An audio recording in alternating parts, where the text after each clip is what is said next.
नमस्कार, मैं हूं परिधि जोशी और आप देख रहे हैं देवभूमि लाइव टीवी। चलिए बुलेटिन की शुरुआत करूंगी उत्तराखंड की बड़ी खबरों के साथ। रुड़की भगवानपुर में हुई हिंसा पर कांग्रेस ने पुलिस प्रशासन पर एक तरफा कार्रवाई करने का आरोप लगाते हुए सर्वधर्म सद्भाव प्रार्थना सभा का आयोजन किया। उत्तराखंड की राजधानी देहरादून के गांधी पार्क पर आयोजित इस धर्म सभा में सभी धर्मों के सद्गुरु मौजूद रहे व 20 मिनट का सांकेतिक मौन भी रखा गया। प्रार्थना सभा में कांग्रेस के नवनियुक्त प्रदेश अध्यक्ष करण माहरा ने कहा कि पूरे देश में इस तरह की घटनाओं में हो रही हिंसा पर एक तरफा कार्यवाही की जा रही है। भारत में पिछले 10-15 सालों से कुछ विशेष लोगों द्वारा धार्मिक उन्माद व वोट के पोलराइजेशन के लिए धर्म के आधार पर झगड़े व इस तरह की घटनाओं को अंजाम दिया जा रहा है। रिपोर्ट मोनू राजपूत, देहरादून। एक पार्टी विशेष एक विचारधारा की बात कर रहा हूँ। आज पूरे देश में पोलराइजेशन ऑफ वोट हर पढ़ा लिखा आदमी जानता है क्यों हो रहा है। केवल वोटों का एकीकरण करने के लिए, पोलराइजेशन ऑफ वोट के लिए ये सारे दंगे कराए जा रहे हैं। और इसका और प्रोत्साहन कैसे दिया जा रहा है सरकारों के द्वारा, उसका उदाहरण दिल्ली है। केजरीवाल जी पे जिन्होंने आक्रमण किए उनको जेल भी, और जब वो जेल से छूट के आते हैं एक पार्टी विशेष के दफ्तर में उनका स्वागत अभिनंदन किया जाता है। कार्यकर्ताओं के बीच में उनको महामंडित किया जाता है। अगर हिंदू मुसलमान सिख ईसाई आपस में लड़ेंगे, क्या देश एक रह पाएगा? कर रहे थे, उनकी जानें बचा रहे थे। और जब मैंने विधानसभा में इनके विषय में प्रश्न पूछा था, धन सिंह रावत जी ने वादा किया था इन सबको संविदा कर्मचारियों के रूप में सम्मिलित किया जाएगा, इनको नौकरियों से नहीं निकाला जाएगा। लेकिन आज धन सिंह रावत जी दोबारा सरकार आने के बाद अपने वादे से मुकर गए हैं और कुछ लोगों को अभी नौकरियों से बाहर कर दिया गया है। इससे बड़ा निंदनीय कार्य ये बीजेपी की सरकार नहीं कर सकती। जिस कोरोना में इनका पूरी तरह फेलियर रहा, 14,000 से ज्यादा लोग मरे इस प्रदेश में, लेकिन उसके बाद भी माफी नहीं मांगी। जिन लोगों ने जान बचाने के लिए काम किया उन सबको नौकरियों से बाहर करने की कोशिश कर रहे हैं। भारतीय जनता पार्टी सरकार की आंखें बंद हो गई हैं और साथ देने वाले लोगों को इस तरीके से अगर करेंगे, राज्य में कौन लोगों की सेवा करने के लिए आगे आएगा, ये समझ से परे है। ये व्यक्ति है और राज्यपाल है, राज्यपाल किसी पार्टी का नहीं होता। और जिस तरीके की वो हमारे महामहिम राज्यपाल की छवि है, हमको उम्मीद है कि वो सरकार से इस विषय में जरूर चर्चा करेंगे और बात करेंगे और इस तरीके के कौमी दंगे जो लोग फैलाते हैं उनको दंडित करने का काम करेंगे। कुछ लोग कोशिश कर रहे हैं। मैंने कहा कि हमने भी आशा और उम्मीदों का दिया जला के रखा है। कुछ लोग हैं जिन्होंने आधियों से शर्त लगा रखी है। देखते हैं हमारी उम्मीदें, हमारी आशाएं, हमारी भावनाएं जीतती हैं या आधियों के साथ शर्त लगा करके इस आशा और विश्वास के दिए को बुझाने वाली भी चलती है। ये विचार है, हम उनके खिलाफ हम इस वैचारिक लड़ाई को लड़ेंगे। जो भी ऐसी ताकतें, जो भी इस समय, चाहे वो हिंदू है, मुसलमान है, सिख है, ईसाई है, जो व्यक्ति भी इस समय कोई उन्मादपूर्ण बात कह रहा है, वो देश के हित में नहीं है। उसके विषय में कांग्रेस ने कल महामहिम गवर्नर को ये ज्ञापन दिया है और हम उम्मीद करते हैं कि पुलिस को निष्पक्ष तरीके से और जो कानून व्यवस्था की स्थिति है उसको स्वतंत्र रूप से हैंडल करना। ये हम राज्य सरकार से आग्रह भी करते हैं और ये हमको उम्मीद है कि पुलिस को निष्पक्ष तरीके से काम करना।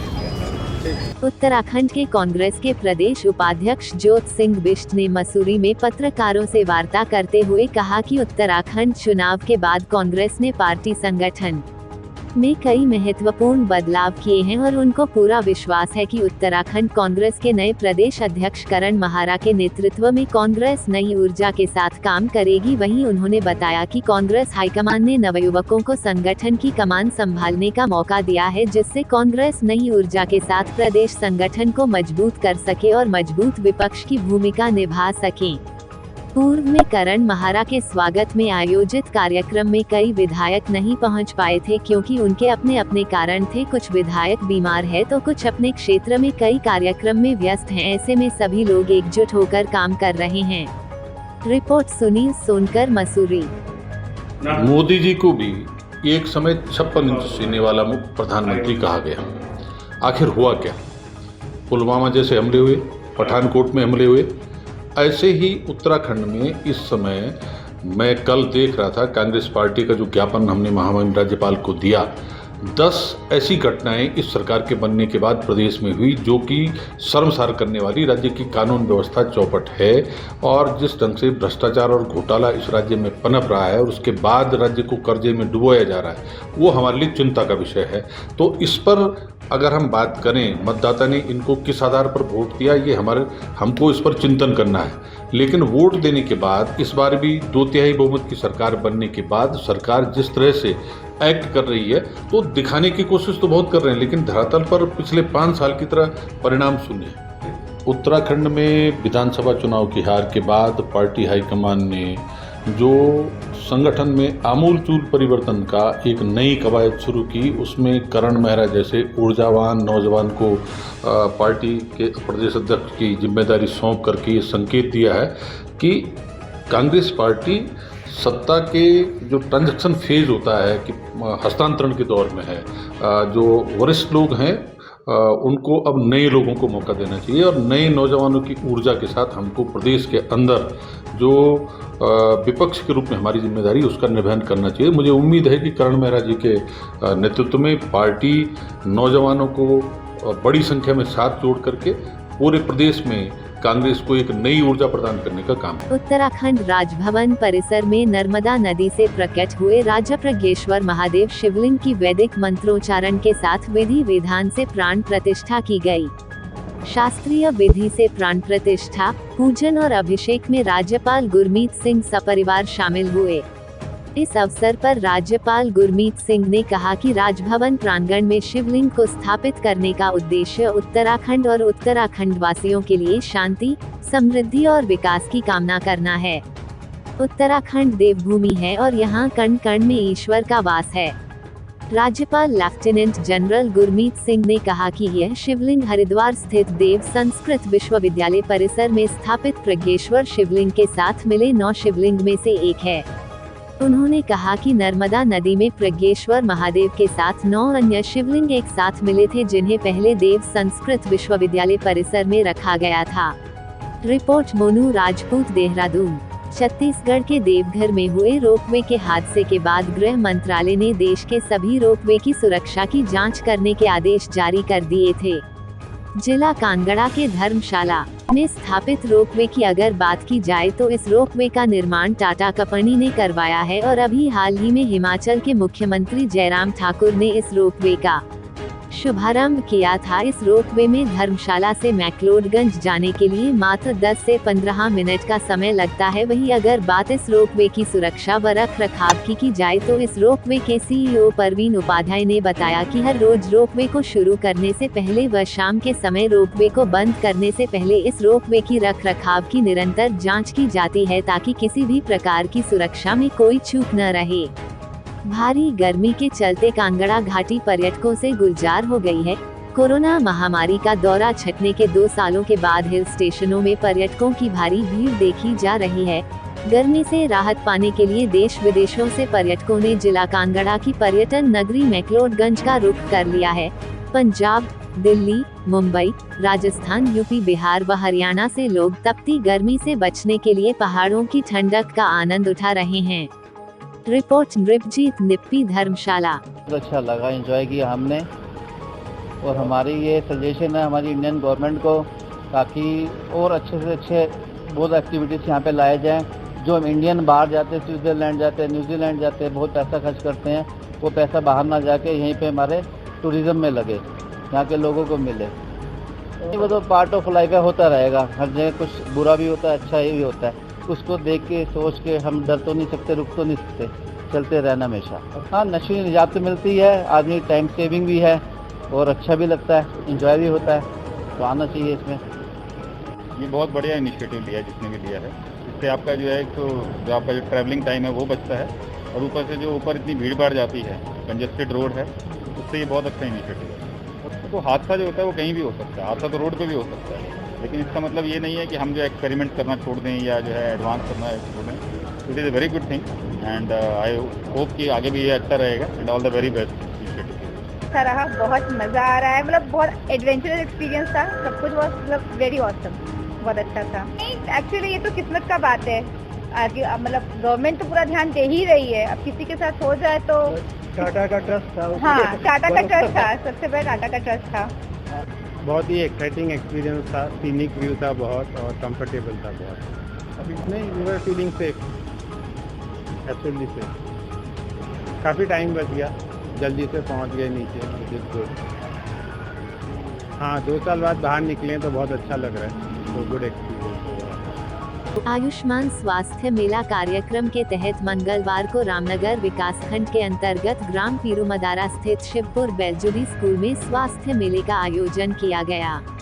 मेले में स्वास्थ्य विभाग के अलावा कई विभागों के स्टॉल भी लगाए गए थे। उत्तराखंड में 18 से 22 मार्च तक विभिन्न ग्रामीण इलाकों में इस प्रकार के स्वास्थ्य मेलों का आयोजन किया जा रहा है, जिसके तहत गांव में रहने वाले अंतिम छोर के हर गरीब व्यक्ति को स्वास्थ्य सुविधा पहुंचाना सरकार की मंशा है। लेकिन रामनगर में आयोजित स्वास्थ्य मेला ग्रामीणों की भीड़ होने के कारण पूरी तरह औपचारिकताओं की भेंट चढ़ गया। हालांकि कार्यक्रम के आयोजक स्वास्थ्य विभाग के अधिकारी कार्यक्रम को लेकर उत्साहित तो दिखे, लेकिन जिन लोगों के लिए यह मेला आयोजित किया गया था, ऐसे लोगों का मेले में न आना कहीं न कहीं विभाग की कमियों को जहां एक और दर्शा रहा था, तो वहीं सरकार की योजनाओं पर भी कई सवाल खड़े कर रहा था।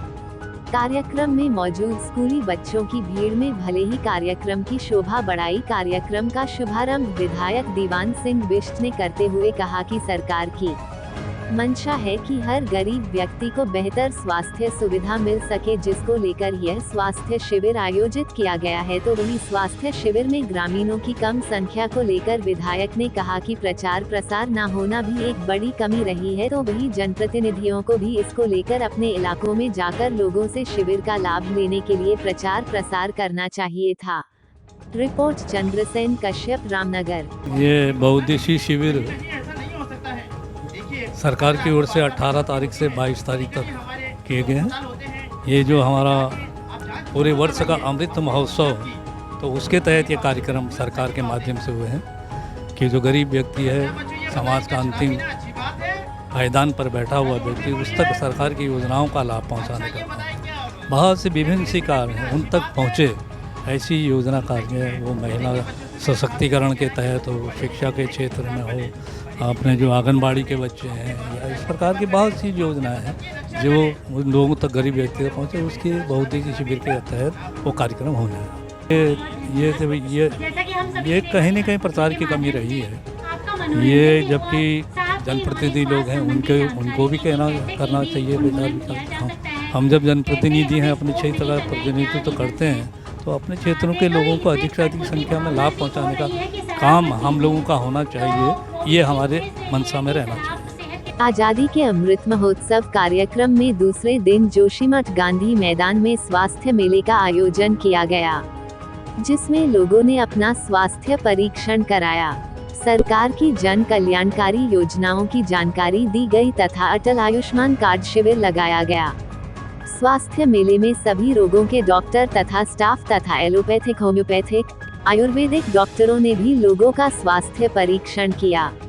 रिपोर्ट पुष्कर सिंह नेगी, चमोली। जो हमारे ब्लॉक स्तरीय स्वास्थ्य मेला आज हमारे गांधी मैदान जोशीमठ में आयोजित किया जा रहा है। इसका मेन उद्देश्य भारत सरकार की ये है कि जो भी हमारे जिन लोगों का आयुष्मान कार्ड नहीं बना है, तो उनका यहीं पे आयुष्मान कार्ड बन जाए। और इसके अलावा विशेषज्ञ चिकित्सकों की सेवा प्रदान की है। यहाँ पे हमने नाक कान गला रोग विशेषज्ञ, बाल रोग विशेषज्ञ, आँख रोग विशेषज्ञ और दंत रोग विशेषज्ञ की सुविधा की है।